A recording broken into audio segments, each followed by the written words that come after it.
Welcome to the Women Are Worthy show. Hello, everyone. It's Motivational Monday.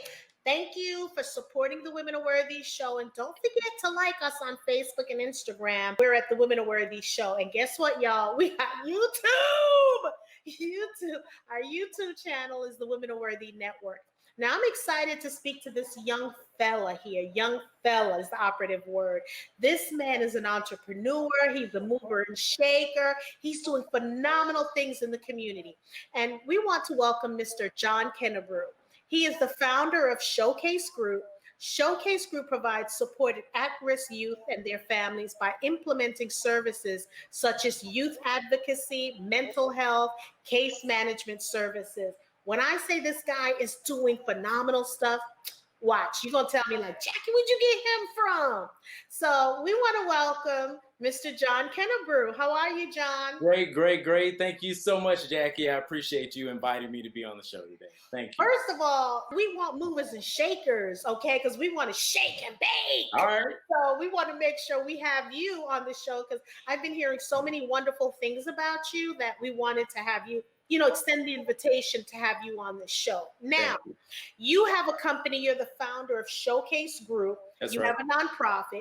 Can you please tell us a little bit about what is Showcase Group? Because right now, with COVID and a lot of things going on, mental health is at its highest right now, suicidal tendencies. On top of, we have the holidays, so we have a lot of at-risk youth. We don't know what to do with them or how we can help them. So tell us a little bit about your company, John. Sure. Again, thanks for having me. It's always great to spread the word about social justice and the type of work that we do with Showcase Group. A lot of people don't really know that over 50,000 kids are currently incarcerated. So even in these times, there are youth, ages 13 to 17, in some cases up to 22, who are behind bars. And so just in Georgia alone, there are about 2,000 youth that are incarcerated. And so what our organization does is goes into those detention centers and we provide support, whether that be in the wellness category, to actually strengthen them when it comes to their own behavioral health. Also, kind of getting ahead of what's to come. So eventually, those youth that are incarcerated, they're going to transition back into the communities that they came from. And so our organization really has their back. We have a program called the SWAG Initiative, where our youth actually receive what we call swag bags. This is a backpack that I actually designed that houses a laptop, a smartphone, different resources that these kids can use as they transition back into the community. So as our organization is preparing them with what we call emotional intelligence while they're incarcerated, we are really setting them up for success by placing them in 4 different pathways. The 4 pathways that we focus on, one being education. So has this kid that's been locked up been set up to actually go back into a school setting once they get back into the community? You can imagine it's terribly difficult to transition a kid from youth detention center and they've missed the majority of the school year and say, hey, public school, we want to get this kid back in school and let them start on the right track. It's hard to do that sometimes. So we have partners that we actually go into and private schools like Basics Knowledge Academy, where we actually pair these kids with the educational resources that they need. Then there's mental health, just like you said. A lot of our kids, there are about 65 to 70% of the kids who are incarcerated right now actually need mental health services. But with that capacity, with that demand, the Department of Juvenile Justice doesn't really have the capacity to manage all of those services. So what happens is only about 30% of the kids who are incarcerated actually receive mental health treatment. And so Showcase Group is there to make certain that while they're there, we are providing them with some of those resources for their well-being. But once they go back into the community, we're pairing them with a mental health service that they can start on the right track and get consistent behavioral health services while they're back in the communities that they came from. Residential support is a big deal because Some of our parents are tired and fed up by the time our kids are going back into the community. They've been working with their kid. Maybe that child has been in and out of youth detention centers, and the parents just don't have the energy anymore. A lot of times, our kids, as they transition out of detention centers, they end up being homeless. Right. They end up in the DFAC system. And so one thing that we're fortunate to be able to do is also pair them with residential services that can help support them. And given their background and so forth, they can support them with the right resources in the right way. And finally, employment. These are kids who are our future workforce. So just because they did something at this time, they made a mistake, whatever it was, they're going to transition back into our communities and they need jobs. And we've got a ton of community partners that have been there for us and who are helping actually provide jobs for these kids. And so those are the major pathways. So, the big deal for us is that emotional intelligence, which a lot of people feel like, emotional intelligence is something you just kind of get as you're growing up. You get it naturally, but you actually need to practice emotional intelligence. It doesn't come as easy as that. And so, actually helping our youth understand their own self-awareness, understand empathy, understand motivation and how to stay motivated, understand social skills, things that we think are kind of baseline. We're there to really instill those skills with the youth. So they're prepared for success when they go back into the community. And so that's the hallmark of our work at Showcase Group. I love what you're doing because you just mentioned something that I really love. What I'm hearing is your sweet spot is emotional intelligence. That's right. That's the sweet spot. And I want people who are watching Showcase Group, they focus on education, mental health, residential support, and employment. And this is so important because so often the youths are slipped through the cracks. And what you're doing is you're providing a pathway, you're providing resources. So now people can't say, look, I don't know what I need to do. Because there's a problem, you decided to bring a solution to this. That's right. What is your calling to the community? What is it that you're looking for? Sure. The greatest way that, people can really help us. I mean, we're in detention centers across the state of Georgia. And so we need people in different regions, different areas of the state to support these youth. And so the way that we go about that is training youth advocates. So youth advocates kind of work in a way almost as a social worker. We are training them in a way to really help and provide resources once a kid transitions back into the community that they came from. And so we have ongoing trainings. A lot of times people start to learn and understand a lot of things about themselves in just giving back to a youth. And so it's an amazing thing to see that happen. But we need people.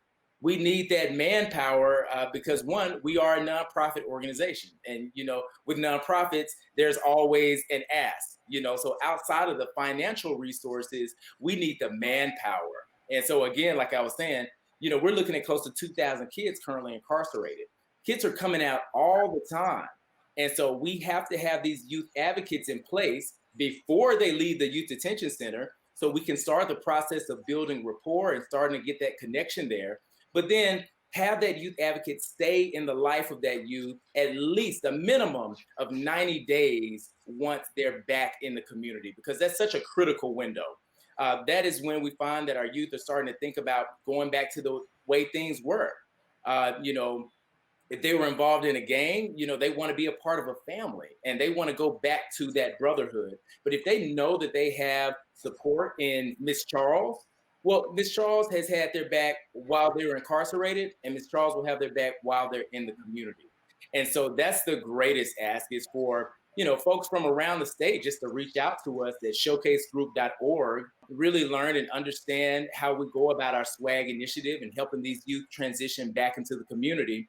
And then start to attend our trainings and learn about your own emotional intelligence, learn about how you can practice emotional intelligence with our youth, and then how they can implement those skills and help them connect to a pathway, whether that be education, residential, mental health, or employment. Well, this is what I'm challenging people to do. I just want your website is showcase.org.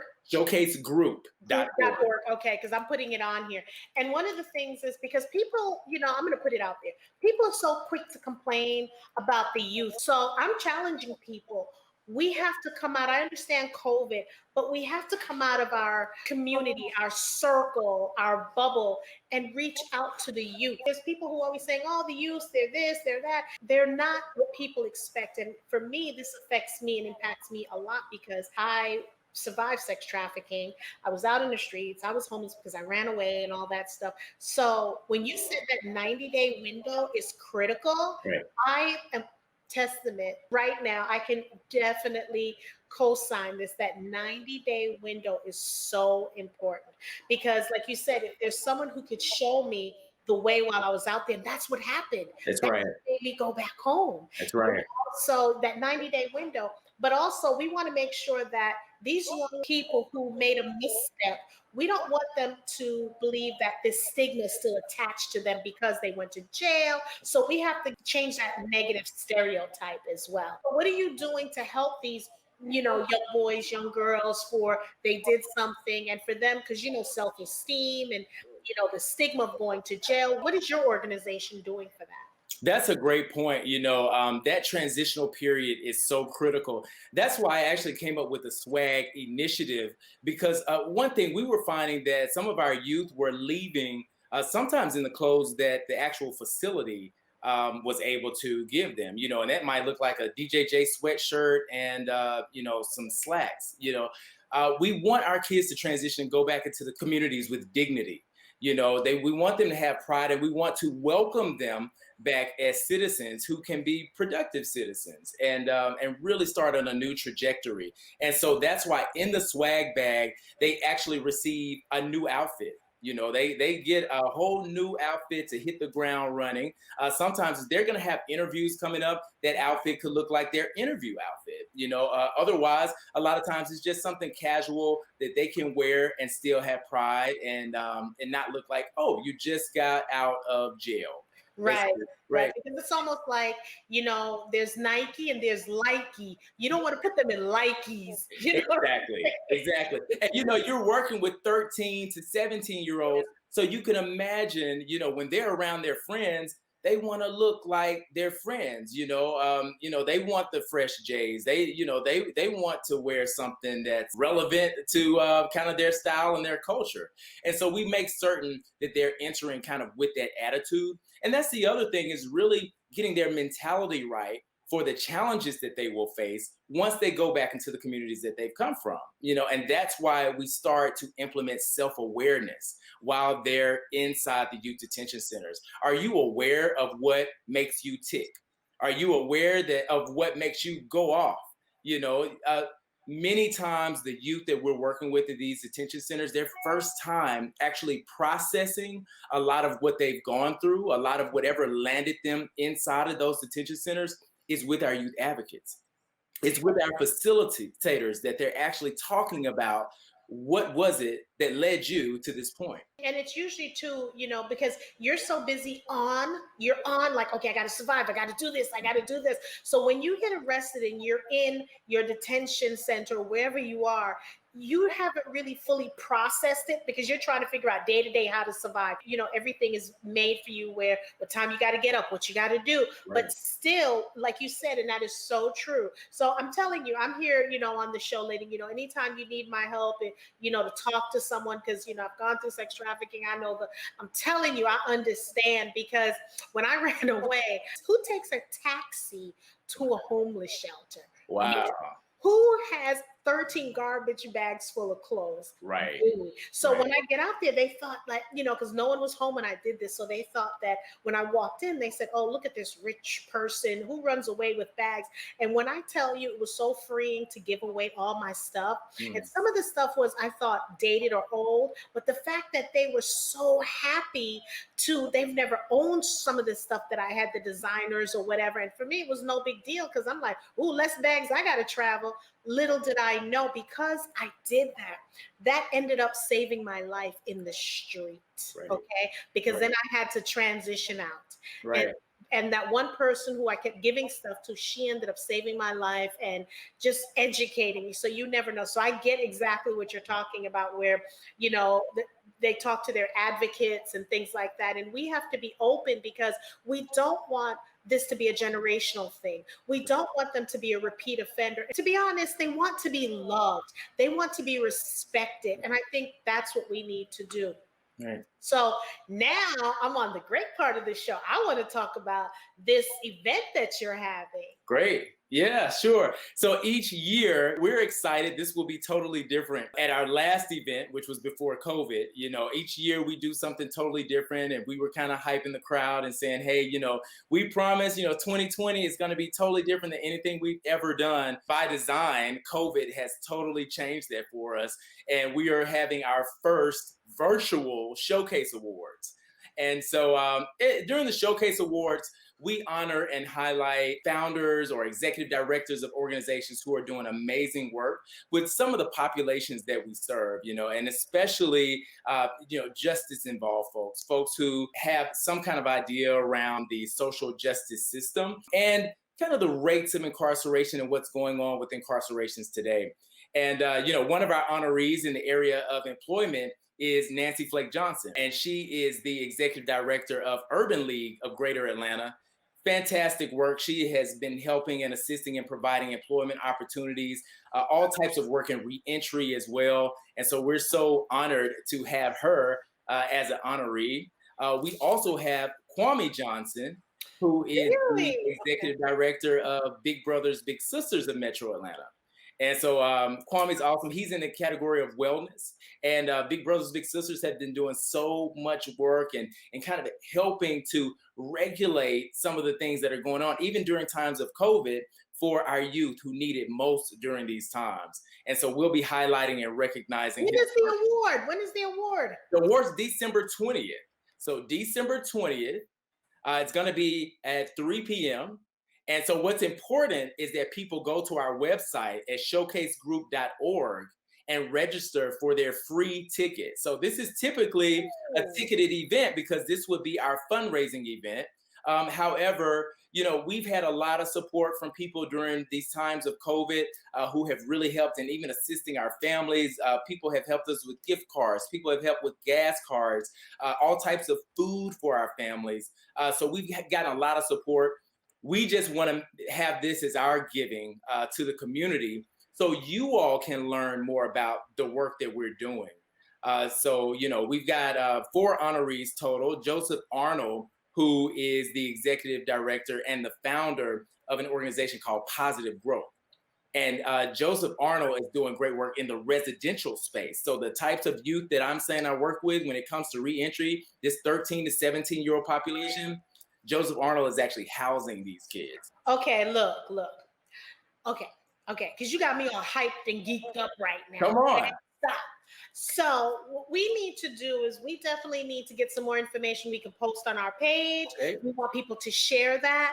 And I definitely would like to see if we can interview some of the people you talked about, because we want to showcase what you're doing as well. What we could have done was, maybe we can still, because, you're honoring them and they can have a complimentary interview on our show, because we want people. So that's what I'll donate. You know what I'm saying? Because I want to help blow you up. You know what I'm saying? Hey. Because again, I remember what it was like. Look, this is a woman who was plant-based, and when you go in the garbage can, I can say it, taking out the meat from the bun, right. Because if you don't go into school and if you don't get back to your residential place in time, they locking you out. That's it, right. I can attest this, they'll lock you out.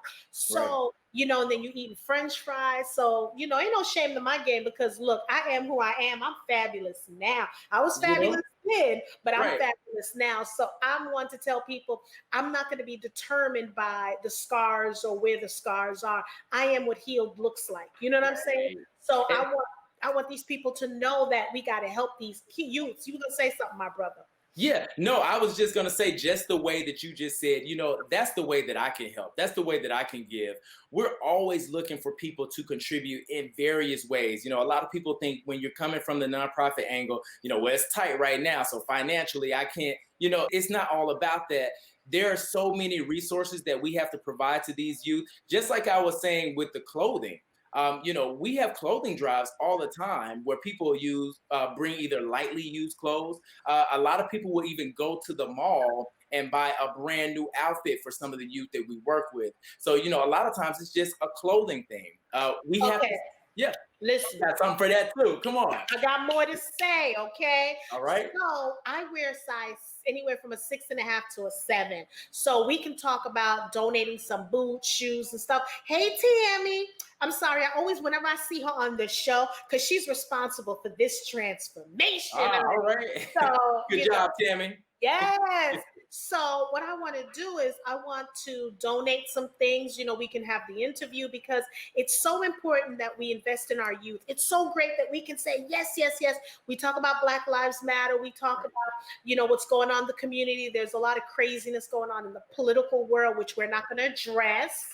But what we can address and what we can take care of is our youth. We have to invest in our youth. So for people, anyone out there, I don't want you to think like it takes a lot of money. $5 is better than nothing that was going into the pot. It's time, talents, and I forgot what the third thing is, but it's the 3 T's that you can definitely invest. If someone knows what the third one is, please help a sister out.